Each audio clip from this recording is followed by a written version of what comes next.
ձեզ բարեկամներ, Փակ TV-ն նորից եթերում է եւ բնական է որ այս օրերին թերևս առավել կարևոր իրադարձություններից մեկն էլ Սահմանադրական դատարանում 5-րդ օրը շարունակվող այն 7 կուսակցությունների բողոքի քննարկումն է, որին անդրադարձել է այդ դատարանը եւ այս կապակցությամբ մեր տաղավարում մենք հյուրընկալել ենք դեմոկրատական այլընտրանք կուսակցության նախագահ քաղաքագետ Սուրեն Սուրենյանցին։ Բարև ձեզ։ Բարև ձեզ։ Պարոն Սուրենյանց, իսկապես կրքերը կարծես գնալով թեժանում են, ինչ կասեք այս դատավարության մասին, ինչն է, որ բնական հունով է ընթանում, ինչն է, որ ավելորդ նյարդային այսպիսի իրավիճակ է ստեղծում։ Բնական հունով ընթանում է ընդդիմադիր կուսակցությունների ներկայացուցիչների ելույթները, որտեղ նրանք շատ փաստարկված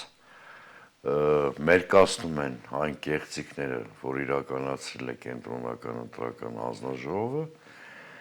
ես չեմ ուզում մեկ փաստաբանի առանձնացնեմ, բոլոր հայցվոր կողմերն էլ բավականին պատրաստված են իրենց այցի շրջանակներում, եւ եթե լինի իրավական տրամաբանություն, այսինքն բարձր դատարանը հետևի օրենքի եւ իրականության համատեքստին, անշուշտ պիտի կայացվի օրինական վճիռ, ինչից բխում է, որ երկրում պետք է անցկացվեն կամ նոր քվեարկություններ կամ մանդատների բաշխման նոր կարգ հաստատվի, այսինքն անվավեր պիտի ճանաչվեն ամեն դեպքում ընտրությունները։ Բայց ես տպավորություն ունեմ, որ իշխանությունները ջղաձիկ վիճակում են եւ իրենք որոշել են պահպանել այն ապօրինությունները, ինչը հեղինակվել է ԿՀ հայտնի որոշմամբ։ Մասնավորապես մենք տեսնում ենք ԿՀ նախագահը ինչ անհեթեթ դիրքորոշումներ է հայտնում, նույնիսկ պարզ մաթեմատիկական կամ տարական թվաբանության հաշվարկներում խճճվում է, որ նրան շատ հստակ հարցեր են տալիս։ Մենք տեսնում ենք Սահմանադրական դատարանի անդամներից մեկի Սեդա Սաֆարյանի ակնհայտ քաղաքականացված կեցվածքը, որը նսեմացնում է դատավորի կարգավիճակը, ողջամտության դեմ մարտահրավեր է այդ տիկնոջ ելույթը, որովհետև նա, եթե մեր հեռուստադիտողը նկատել է, 3 քաղաքական դիրքորոշում էր հայտնում հարցի քողի տակ։ Ասենք այն պարագայում, երբ որ Նիկոլ Փաշինյանին բացահայտ անվանական աջակցություն են հայտնել Ֆրանսիայի նախագահը, Թուրքիայի արտգործնախարարը, Միացյալ Նահանգների նախագահն ու փոխնախագահը եւ այլն, այս շարքը կարելի է շատ երկար թվարկել։ Ինքը կարճել էր Ռուսաստանի նախագահի մի հատ դիրքորոշումից, որ ընդհանրապես չեզոք էր, հաշվի առնելով, որ ասենք Ռուսաստանի նախագահը որևէ ուժի անուն չէր նշել, որին կցանկանա հաղթողի դերում տեսնել, հա։ Սա ինքնին խոսում է այն մասին, որ Սահմանադրական դատարանի առջև խնդիր է դրված ամեն կերպ լեգիտիմացնել են ապօրինությունը, որը կատարվել է ԿՀ-ի կողմից անշուշտ Նիկոլ Փաշինյանի իրավունքով։ Հիմա Սահմանադրական դատարանը կանգնած է շատ կարևոր երկընտրանքի առաջ։ Կամ ինքը ապացուցում է, որ պետական այն մարմինն է, որը օրինականության, սահմանադրականության պաշտպանության դիրքերում է, որտեղ բավարար փաստարկներ 7 ուժերի առնվազն 6 ուժի, լավ, եթե հաշվի առնենք, որ հանուն հանրապետություն կուսակցությունը իշխանության դաշտում է գործում, բողոքողներից մեկը, մյուս 6 ուժերի փաստարկները բավարար են, որպեսզի վերանայվի ԿՀ որոշումը։ Արդյոք ՍԴ կգնա այս ճանապարհով, թե Սահմանադրական դատարանը կամ նրա անդամները կհամալրեն այն մարդկանց շարքերը, ովքեր Նիկոլ Փաշինյանի կմահաճույքի պատճառով դառնում են ըստ էության քրեական հանցագործներ։ Շատ չի մնացել, ընդամենը 4 օրից մենք վճիռ կստանանք, ես ինքս լավատես չեմ այդ հարցում, որովհետև առնվազն 30 տարի ընտրական գործընթացի մեջ եմ, տարբեր կարգավիճակներով եւ ցավոք սրտի Հայաստանի պատմությունը չունի նախադեպ, երբ ՍԴ-ն գտնվել է իր բարձրության վրա, իսկ դուք գիտեք անշուշտ, հարգելի պարոն Ղուշյան, որ Հայաստանում երբեք էլ իդեալական ընտրություններ չեն եղել եւ միշտ էլ ընդդիմությունը բողոքարկել են արդյունքները, ՍԴ-ն որևէ պարագայում ես չեմ հիշում, որ արդար որոշում կայացրած լինի, մեկ անգամ ՍԴ-ն խիզախեց, կիսախիզախեց, մի կիսահղի որոշում կայացրեց, ճիշտ անդիմության հայցը մերժվեց, բայց 2003 թվականի նախագահական ընտրությունից հետո, երբ Ստեփան Դեմիրճյանի Արդարություն դաշինքը վիճարկում էր նախագահական ընտրությունների արդյունքները, ՍԴ-ն մերժելով հանդերձ Ստեփան Դեմիրճյանի հայցը որոշեց 1 տարվա ընթացքում վստահության հանրաքվե անցկացնելու առաջարկ անել, բայց այնքան լղոզված էր այդ ձևակերպումը, մի տարի հետո դրանից կոշտ փողոցային բախում տեղի ունեցավ իշխանության եւ ընդդիմության միջեւ, որտեղ յուրաքանչյուրի յուրովի էր բացատրում այդ կամ մեկնաբանում ՍԴ այդ որոշումը, տեղի ունեցան բախումներ, ձերբակալություններ, այդ շարքում նաեւ ես էի մի քանի ամիս ազատազրկվեցի, այդ հեռավոր 2004 թիվներ, այս անգամ էլ ես չեմ տեսնում ՍԴ համենայն դեպս առերևույթ տպավորություն ունեմ, որ ՍԴ-ն այն գծագրից քաղաքական հաշվեհարդարի այն տրամաբանությունից, որ ստեղծել է Նիկոլ Փաշինյանը, քիչ հավանական եմ համարում, որ դուրս գա։ Դե գիտեք, դուք այդպես եք մտածում, ես էլ ուզում եմ հավատալ, որ այնուամենայնիվ մի անգամ ՍԴ-ն կհամարձակվի արդարացի ընտրություն կատարել։ Ես միայն ուրախ կլինեմ, եթե այս անգամ իմ կանխատեսումը կամ հոռետեսությունը կյանքի չկոչվեն։ Ամենայն անկեղծությամբ այդ փաստը միայն իսկ ոգևորի եւ ոչինչ թողես սխալվեմ, ու ՍԴ-ն մնա սահմանադրականության դիրքերում։ Դե, ինչպես ասում են, կապրենք կտեսնենք։ Այո, 4 օր մնաց։ Պարոն Սուրենյանց, 4 օրը երկար ժամանակ չի, բայց այս ընթացքում ուրիշ շատ կարևոր հետաքրքիր իրադարձություններ են տեղի ունենում։ Բառացիորեն մի քանի օր առաջ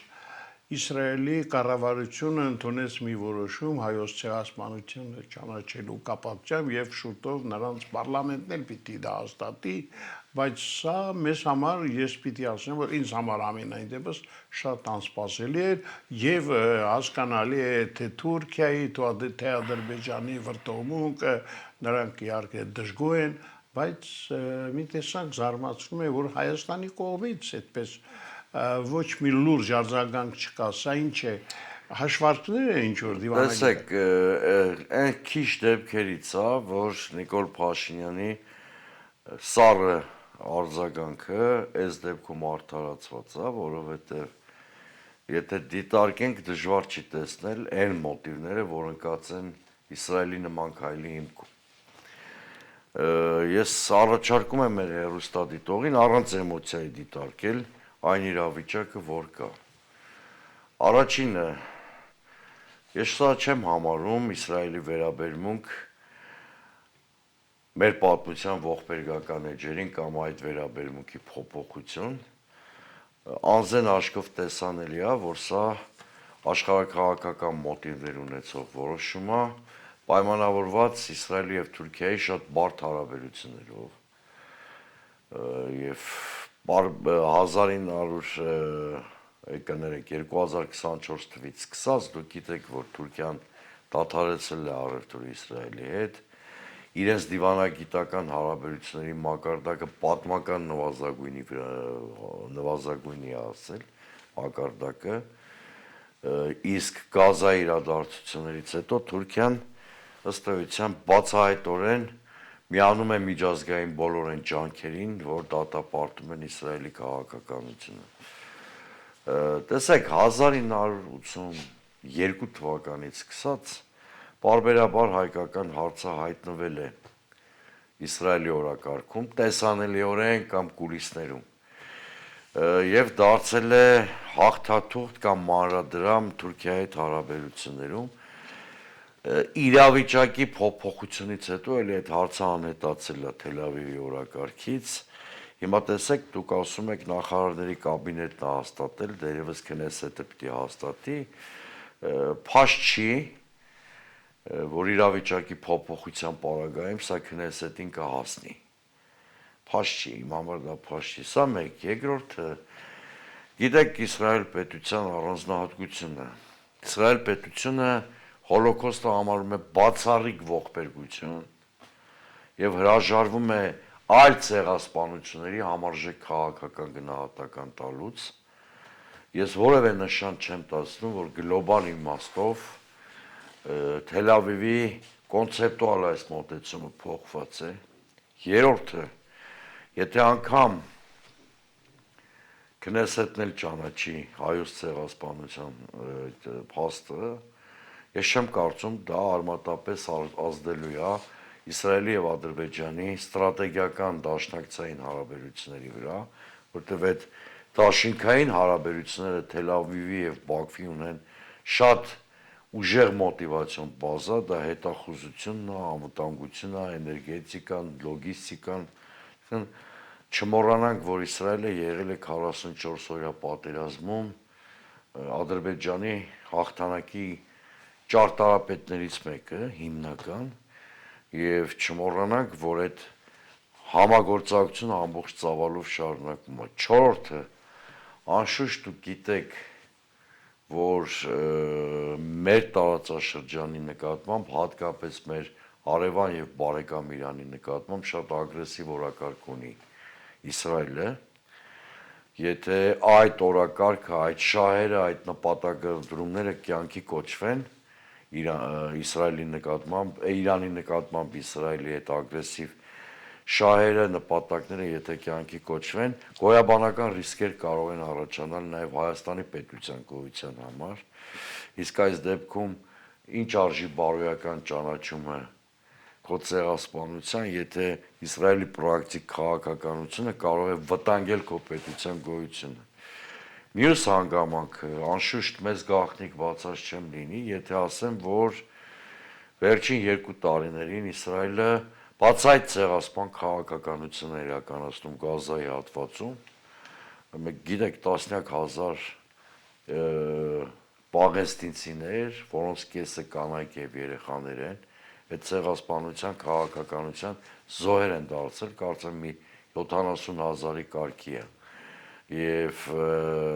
բազմաթիվ միջազգային իրավապաշտպան կառույցներ Իսրայելի քաղաքականությունը համարում են ցեղասպան քաղաքականություն։ Չմոռանանք նաև, որ նույն իսրայելա-ամերիկյան ուժերը Մինապ քաղաքի, Իրանի Մինապ քաղաքի ղյուրորդած վարժարանը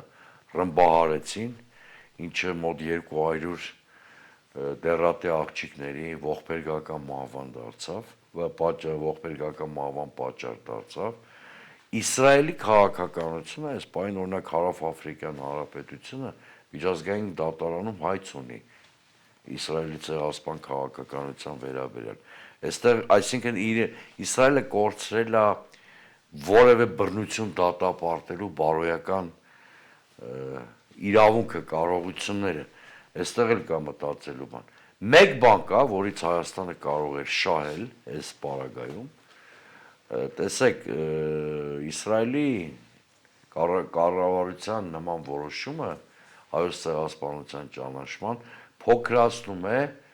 Թուրքիայի եւ Իսրայելի միջև մանևրելու Ադրբեջանի կարողությունները ակնհայտորեն։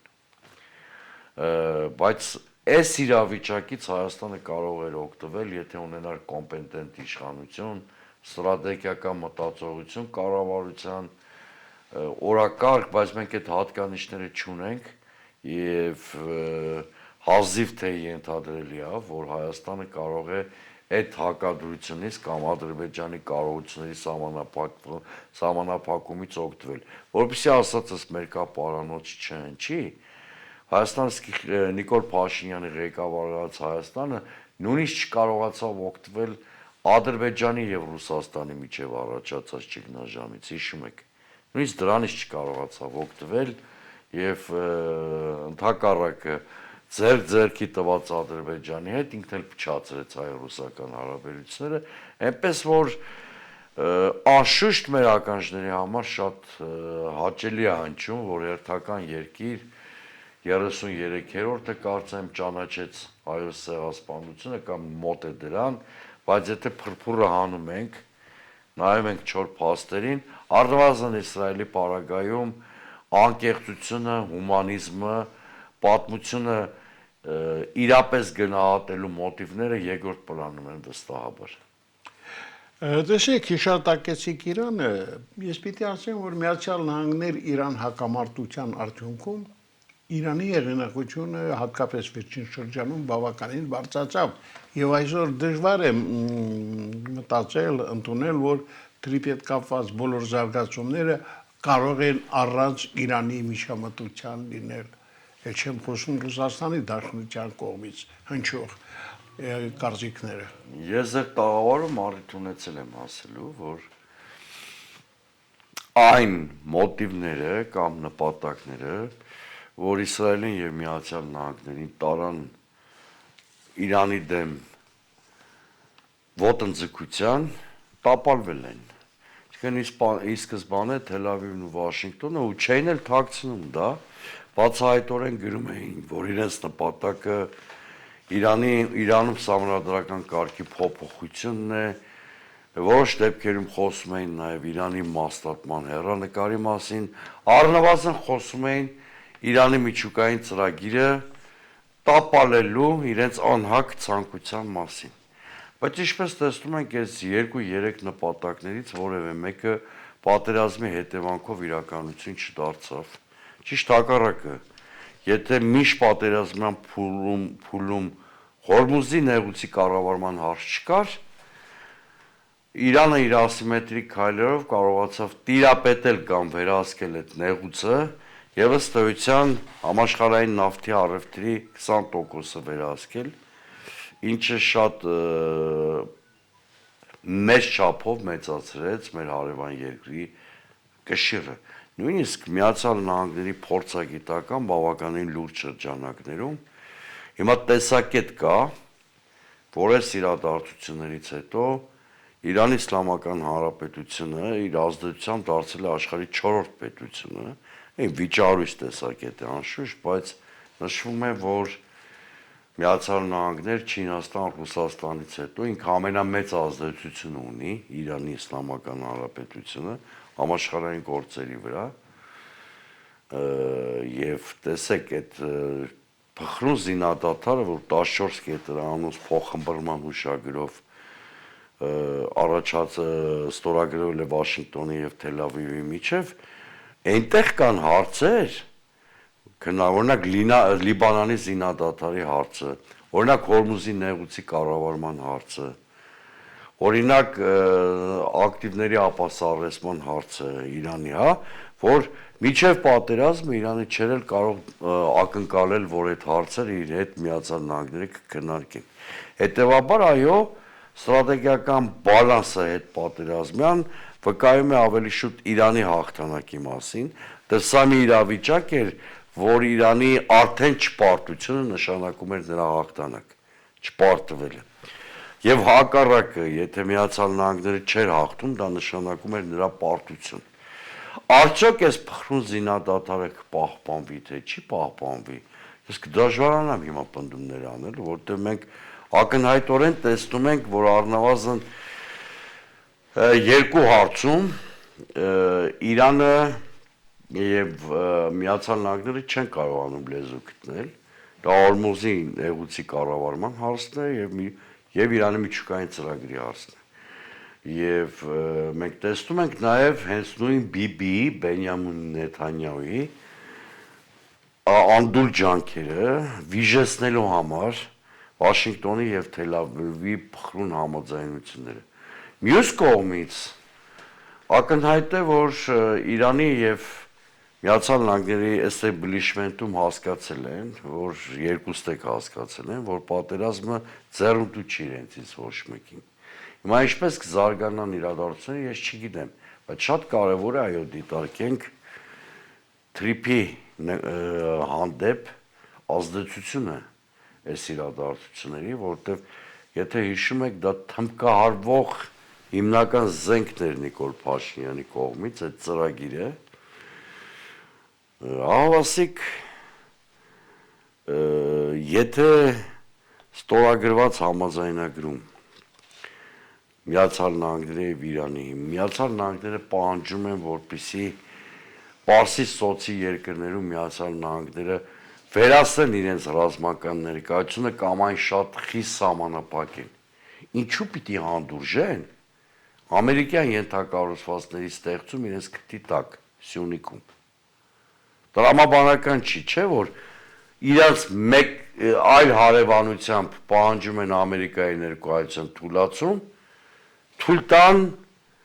հյուսիսում իրենց ամերիկյան ներկայության ուժեղացում։ Ընդհանրապես չկա տրամաբանություն։ Հետևաբար, եթե այս բալանսը պահպանվի, հարգելի պարոն Խուշչյան, գրեթե բացառում եմ, որ թրիպը կյանքի կոչվի այն ռեժիմով եւ կարգավորումներով, ինչ ստորագրվել է։ Բացառում եմ, որտեղ Իրանի Իսլամական Հանրապետություն դա թույլ չի տալու ուղղակի։ Որտեղ թրիպը առաջներն աշխարհակահաղական պրոյեկտ է, որի նպատակն էր Հարավային Կովկասում եւ Կենտրոնական Ասիայում սահմանափակել կամ չեզոքացնել Իրանի Իսլամական Հանրապետության եւ Ռուսաստանի ազդեցությունը։ Հիմա եթե այս բալանսը պահպանվի, վստահաբար կարող եմ ես պնդել, որ թրիպը վերափոխվելու է կամ խմբագրվելու է, այսինքն Միացյալ Նահանգների այդ ծրագիրը առնվազն կյանքի կոչել չի կարող առնվազն առանց Իրանի եւ Ռուսաստանի հետ համաձայնության։ Այս օրերին մեծ հետաքրքրությամբ է սպասվում նաև Ուրսուլա ֆոն դեր Լայնի այցը Հայաստան եւ շատերը ասում են, որ դա արվում է Փաշինյանի իշխանությունը ել ավելի ամրապնդելու նպատակով։ Այդ շատերի մտահոգությունները շատ լեգիտիմ են, միանգամից ասեմ, տեսեք, այս կինը եվրոպական այլ լիդերների հետ մայիսի առաջին օրերին Հայաստանում կազմակերպեցին եվրոպական զույգ գագաթաժողովները,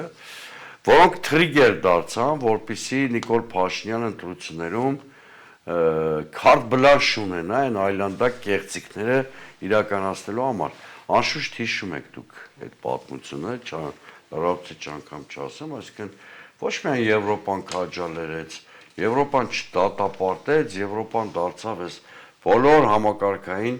ընտրակերծարարությունների հովանավորը կամ ճարտարապետը։ Իսկն այս հանգամանքը կա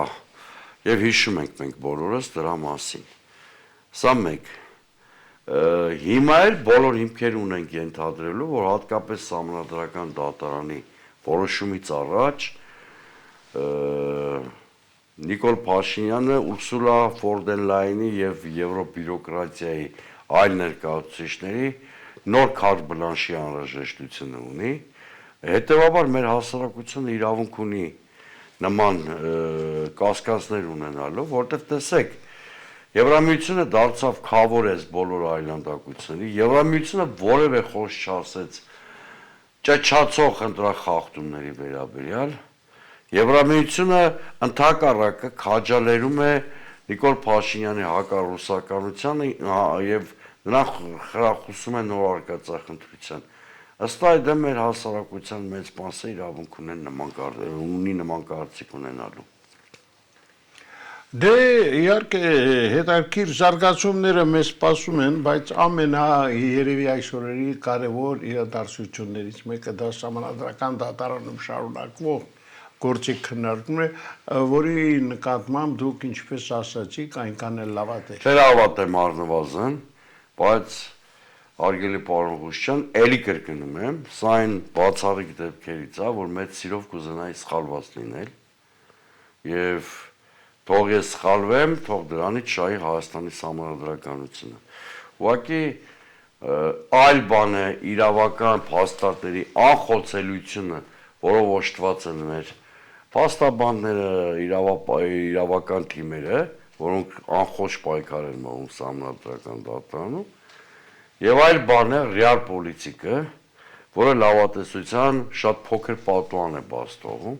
Հիմա որը կլինի իրականությունը, ես չեմ ուզում իրադարձությունից առաջ ընկնել, սպասենք ամսի 4-ին։ Սպասենք, տեսնենք ինչ կլինի եւ խոստացեք, որ այդ վերջնական փաստաթղթի ընդունումից հետո անմիջապես 4-ից հետո ցանկացած օր կարող ենք նոր հարցազրույց շարունակել մեր զրույցը։ Մանավանդ որ վերլուծելու, արդեն ամփոփելու անհրաժեշտություն նույնիսկ ամբողջ գործընթացը։ Շնորհակալություն, որ ես եմ շնորհակալ։ Շերի բարեկամներ, մենք այսօր հյուրընկալել ենք Դեմոկրատական այլընտրանք կուսակցության նախագահ քաղաքագետ Սուրեն Սուրենյանցին, ում դուք կհանդիպեք նաև Սահմանադրական դատարանի վճիռը